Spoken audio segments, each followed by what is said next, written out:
আজকে ভয়ঙ্কর একটা অভিজ্ঞতা তোমাদের সঙ্গে শেয়ার করব। অ্যান্ড হচ্ছে এটা আমার লাইফে ফার্স্ট ঘটে যাওয়া একটা বিষয়।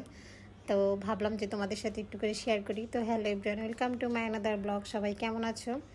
আজকে বিকালে বের হয়ে গেছিলাম ননদ ভাবি দুজনে মিলে। আর আসলে অনেক সময় অনেকে বলো যে সাথে কার সাথে বের হয়, তো আমার একজনই আছে যে হচ্ছে আমার ছোটো ভাই বউ। ওর সাথে আমি প্রায় সময় যেখানেই যাই ওর সঙ্গেই যাই। দেন হচ্ছে আজকে হঠাৎ করে ভাবলাম যে তোমাদের ভাইয়ের কাছ থেকে কিছু টাকা রেখে দিচ্ছি যে সবজিটা আমি কিনবো। তো বলতেছিল যে আমি কিনতে পারবো না। আমি বললাম তুমি দাও, আমি দেখি ট্রাই করে। আসলে আমি কখনো সবজি বাজারে যাই নাই, এটা যার যার ফ্যামিলিগত বিষয়। যার ভালো লাগবে সে যাবে, যার ভালো লাগবে না সে যাবে না। তবে আমার মেয়েদের বাজার করাটা আমার একদমই পছন্দ না, সেই ক্ষেত্রে হচ্ছে আমি যাই না। তো আমার হঠাৎ করে মনে হলো যে যাই না, একটা দিন একটু ঘুরে আসি। তো ভাবলাম যে ক্লিপটা নিয়ে রাখি, তোমাদের সঙ্গে শেয়ার করতে পারবো। তো আমি গিয়েছিলাম এখানে ইউনিক, একদম পাশ দিয়ে বাজারগুলো যাচ্ছে। এখানে অনেক দোকান ছিল, বাট ইউনিক পার হলে একদম সিরিয়ালে লম্বা রাস্তার ধার দিয়ে সবাই বসে। ভালোই লাগছিলো দেখতে, একদম সব কালারফুল কালারফুল সবজি। কে বলে যে ফুটপাতে ভালো জিনিস পাওয়া যায় না? আমি বলবো হ্যাঁ, অবশ্যই পাওয়া যায়। তবে যারা হচ্ছে যে এই সবজিগুলো নিয়ে বসে, বিশেষ করে লতি, যে কলার গাছ না এটাকে কি বলে, যাই হোক মেবি আমার এখন মনে নাই। তবে আমার শ্বশুর বাড়ি এলাকায় নোয়াখালীতে এটা আটগা না আটটা বলে মনে হয়। আর এই মিষ্টি কুমড়ার শাক, সরি এটা লাউ শাক, এত ভালো লাগতেছিল দেখতে। এখানে দামাদামি করতেছিলাম আমরা দুজনে। তো উনি বলছে যে 30 টাকা, এটা 30 টাকার কমে দিবে না। তা আমি আসলে দাম জানি না, সেই ক্ষেত্রে নিতেই হয়েছে।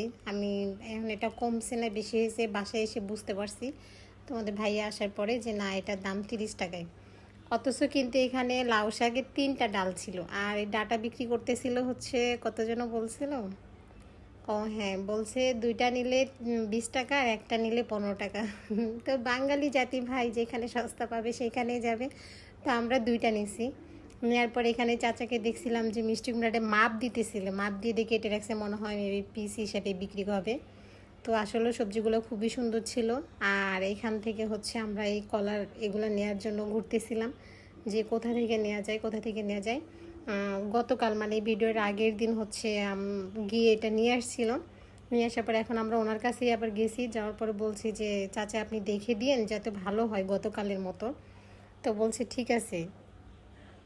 তো এখানে যে শাকগুলো নাম আমি এখনও জানি না, আমার কাছে ভালো লাগছে বিধা আমি এটা উঠাইছি। উঠাই দেখলাম যে শাকটা আসলে সুন্দর, কিন্তু নামটা ওনারে জিজ্ঞেস করছি, উনি বলতে পারে নাই।